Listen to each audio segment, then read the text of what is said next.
कसे आहे? एक रंगीत पाणी, दुसरा रिकामा, एक पाणी दुसरा रिकामा, पाणी रिकामा. ठीक आहे. आता मी काय केलं, तिन्ही ग्लास इथे भरलेले आहेत आणि इकडे तीनही रिकामे आहेत. आता तुम्हाला काय करायचं आहे, तुम्हाला एक ग्लास उचलायचा आणि मगाशी ज्याप्रमाणे ग्लास होते, एक रंगीत एक रिकामा, या पद्धतीने तुम्हाला लावायचे आहे.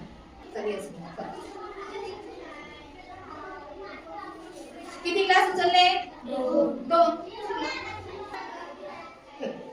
बघ, आता याने असं ठेवलं, पण ग्लास किती झाले? 2.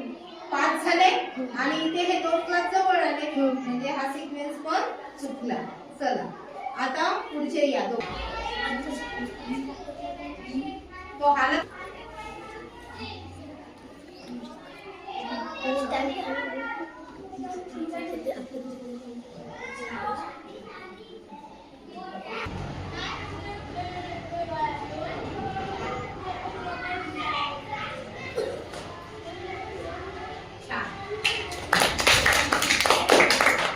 एकच ग्लास उचलला ना आणि एकाच ग्लास मधलं पाणी त्याने ओतलं आणि बरोबर पुन्हा सिक्वेन्स तयार केला. छान.